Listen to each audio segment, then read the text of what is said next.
Hoy día nos encontramos aquí en la Clínica Universidad de los Andes con la doctora Claudia Pío, ella es radióloga infantil.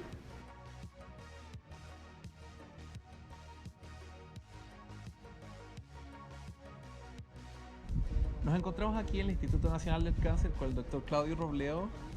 Eh, Él nos va a ayudar a responder algunas preguntas que le tenemos hoy día. Bueno, ahora les vamos a hacer algunas preguntas. En primera instancia, ¿qué ha significado para usted ser médico? Bueno, es una pregunta amplia, pero puedo contarles que el ser médico significa para mí poder ayudar a los pacientes que se encuentran con alguna patología. En mi caso, como soy radióloga infantil, vienen niños. Yo veo niños desde los 0 meses hasta 15, 16. Y ha significado que uno ha aprendido durante el tiempo que ha trabajado en medicina a poder ayudar en el diagnóstico de las enfermedades y con eso poder tener una terapia adecuada y planificar un tratamiento. ¿Qué significa para usted el ser médico? Bueno, en primera instancia, ser médico es el sueño que tuve toda mi vida, al menos desde que tengo memoria siempre quise ser médico. Si, cuando me preguntan el por qué, en verdad no tengo un motivo real de por qué decidí ser médico. La verdad es que desde que tengo memoria, como les comentaba, siempre tuve eso en mi mente. Y una vez que cumplí el sueño de poder ser médico, que claro, va el trasfondo de ayudar a las personas, de poder quitarles sus dolencias, solucionar sus problemas. Existe en general una responsabilidad bastante importante para llegar a un diagnóstico acorde, poder darle solución a sus distintas patologías, y además que en sí en la sociedad la figura del médico es una figura que en general uno tiene que tratar de mantener una conducta relativamente intachable y ser un ejemplo para el resto. Entonces, por distintos ámbitos, no tan solo desde el punto de vista médico, sino que también desde el punto de vista social, es harta la responsabilidad el convertirse en médico. Ahora queríamos preguntarle, ¿cuál cree usted que es el momento más importante de la consulta médica y por qué? Bueno, en mi opinión, la parte más importante de la consulta es cuando el paciente llega por una patología, digamos, la parte del diagnóstico. Para mí es muy importante porque el paciente llega, dice, digamos, qué síntomas tiene, el médico examina, qué signos tiene, y ahí uno hace como el diagnóstico. Entonces yo creo que la parte inicial es la más importante porque uno se tiene que enfocar y pensar qué enfermedad puede tener. Entonces como que la primera consulta, y especialmente cuando el paciente habla de los síntomas, es la primera parte más importante. En mi caso personal, a mí me toca preguntarle eso a los pacientes o a la mamá de los pacientes cuando estoy haciendo, por ejemplo, una ecografía abdominal, ejemplo, por apendicitis. Porque viene, qué síntomas tuvo. Y a partir de eso, de la primera parte, uno puede después planificar qué exámenes más hacerle, qué tratamiento hacerle. Entonces es muy importante la primera parte del diagnóstico, porque si uno está errado en el diagnóstico, todo el resto va a estar errado. Por eso creo que es la parte más importante. ¿Cuál cree que es el momento más importante de la consulta médica y por qué? Yo creo que el enfrentamiento inicial es de cuando uno llama al paciente en la sala de espera, lo saluda y lo hace entrar a su box, es el punto fundamental. Porque si uno comete errores en ese punto, puede hacer que el paciente genere anticuerpos o se ponga en alguna situación de sobreprotección donde no te dé la información necesaria. O sea, si yo salgo, no le doy la mano, que para muchos pacientes es importantísimo, y de hecho recuerdo que en la época de pandemia la gente, aún sabiendo que no nos podíamos tocar y que andábamos con mascarilla, la gente intentaba saludarte con besos en la mejilla, porque para ellos es la forma de generar el vínculo con su tratante. Entonces yo creo que eso es lo fundamental. Uno después puede cometer errores, después puede cometer errores en el transcurso de la entrevista. Pero si al principio no saludas de la forma correcta, como lo esperaría el paciente o como lo esperarías tú o tus papás, quizás con un saludo de mano, el beso en la mejilla es algo discutible hoy en día por el tema de las transmisiones de virus y bacterias, pero para la gente es importante el saludo inicial, ¿ya? Y obviamente el ingreso a un box que tenga un aroma adecuado, una ventilación adecuada, una temperatura adecuada, también va a hacer que el paciente se sienta lo suficientemente confortable como para entregarte todos los datos que tú necesitas para llegar a un diagnóstico adecuado.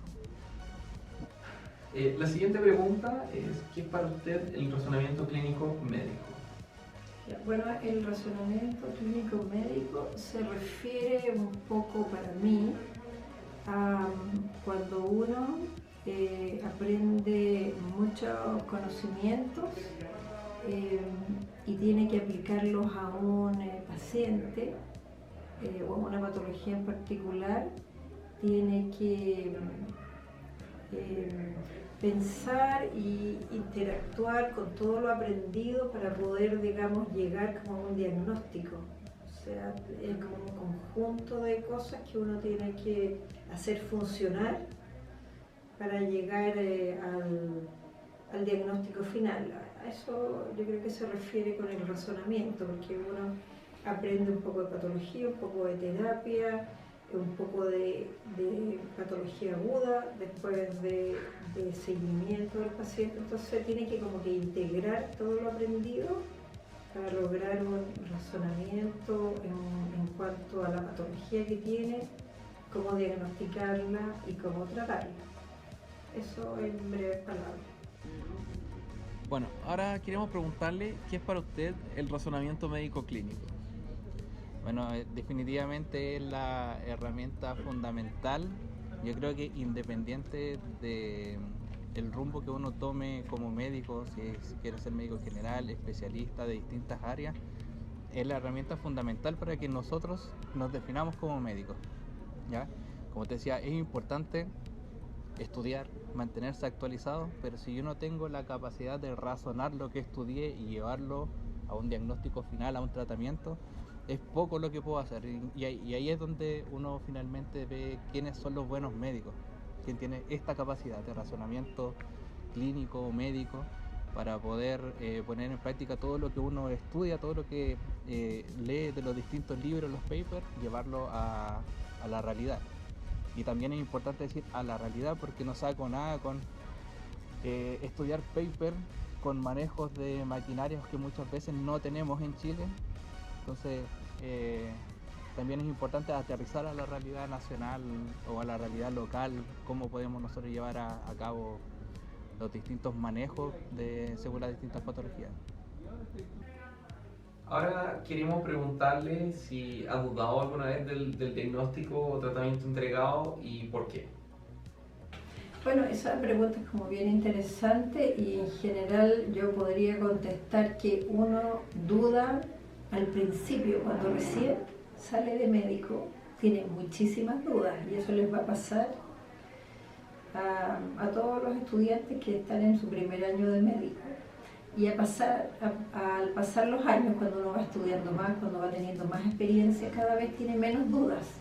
Eso es como lo habitual. Ahora, es importante decir que ante las dudas uno las resuelve preguntándole a otros colegas, compartiendo los casos clínicos, estudiando, pero es algo habitual en la práctica médica. O sea, la seguridad 100% no pasa. Esta no es una carrera de ciencias exactas como la ingeniería. Entonces aquí no hay 100%. Y pasa también que uno inicialmente está casi seguro de un diagnóstico y habla con el médico tratante, lo van a operar y resulta que no era lo que uno pensaba, pero era algo muy raro que es muy poco frecuente. Esas cosas también pasan. Entonces uno siempre debe tener como la humildad de saber que se puede equivocar, de rectificar los errores, de aprender de los errores y la siguiente vez no cometerlos, porque eso nos va a pasar a todos. Y a medida que uno tiene más años de experiencia, en general uno comete menos errores y aprende mucho de los errores que ha tenido antes, pero yo siempre sugiero que, que cuando uno tenga dudas siempre consulte, estudie, presente casos a gente que tiene más experiencia porque eso ayuda mucho. Esa ha sido mi experiencia. ¿Alguna vez ha dudado del diagnóstico o del tratamiento entregado y por qué? Yo creo que en el inicio no existe médico alguno que no haya tenido temor de que su diagnóstico no fue el correcto o que no fue el mejor, que su tratamiento no fue el mejor. Pero es algo que se va puliendo con el tiempo, que te lo va dando la experiencia. Hoy en día puedo decir que en general me siento sumamente tranquilo en el manejo de mis pacientes, me siento sumamente seguro, pero te mentiría si no te dijera que en el principio de mi carrera, al menos los primeros 6 meses, sí me sentía temeroso al momento de tomar decisiones y sobre todo con pacientes que eran graves, de quizás no haber tomado la decisión correcta en el solicitud de imágenes o de laboratorio. Nunca, por suerte, se me ha muerto un paciente. No sé qué significa eso, pero creo que me sentiría muy mal si alguno de mis pacientes tuviesen alguna complicación grave por una de mis malas decisiones, y por eso soy extremadamente detallista en el manejo. Trato de que no se me pasen detalles en general.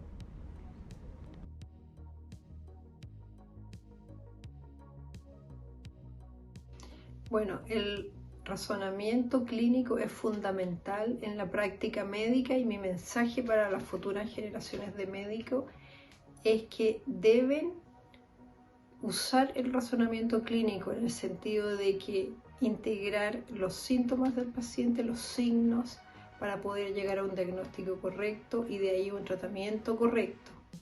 Entonces tienen que razonar sobre los distintos factores que influyen con los conocimientos que ustedes van adquiriendo, con la experiencia, con la práctica, y con eso pueden llegar a un diagnóstico final y hacer lo que uno quiere como médico, mejorar al paciente, que es nuestra meta final.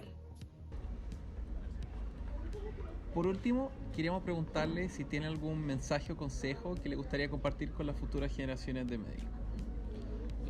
Bueno, hoy día la información está en todas partes, ¿ya? El internet hoy día permite que tengamos acceso a información de forma muy rápida, y lo mismo que estudias tú aquí en Chile lo estudia una persona en Japón. Eso unifica bastante los criterios y los conocimientos, pero si hay algo importante que yo considero para convertirse en un buen médico es poner un 50 y 50 entre el conocimiento teórico y la otra parte, la práctica clínica, ¿ya? Lo que uno estudia, por más que estudies distintas cosas, distintos libros, jamás lo vas a poder manejar de una forma correcta si no lo pones en práctica con pacientes reales. Entonces yo creo que eso es algo fundamental, ¿ya? No tener miedo en las prácticas clínicas de estudiar a los pacientes, si tienes dudas, preguntar, si es que consideras que puedes hacer un poco más allá, pedir un examen extra con un paciente, conversarlo con tu tutor, atreverte, ¿ya? Y lo otro es el diagnóstico diferencial, estudiar diagnóstico diferencial. Yo en el pregrado estudié de la guía Churchill, que es de diagnóstico diferencial, y creo que eso te ayuda a ordenar bastante la mente de todo lo que estudiaste, poner un cierto orden lógico de lo mismo que les comentaba, de las probabilidades, ¿ya? O sea, si me duele la cabeza, esto es la amalgama de posibilidades que tengo por edad, por patologías previas. Esto es lo más probable que tenga mi paciente. Entonces creo que ser entusiasta en la práctica clínica, estudiar de forma correcta, dedicarse un poco al tema del diagnóstico diferencial, va a hacer que uno, al momento de salir y ser el que toma las decisiones en el servicio de urgencia, sea un poco más amigable.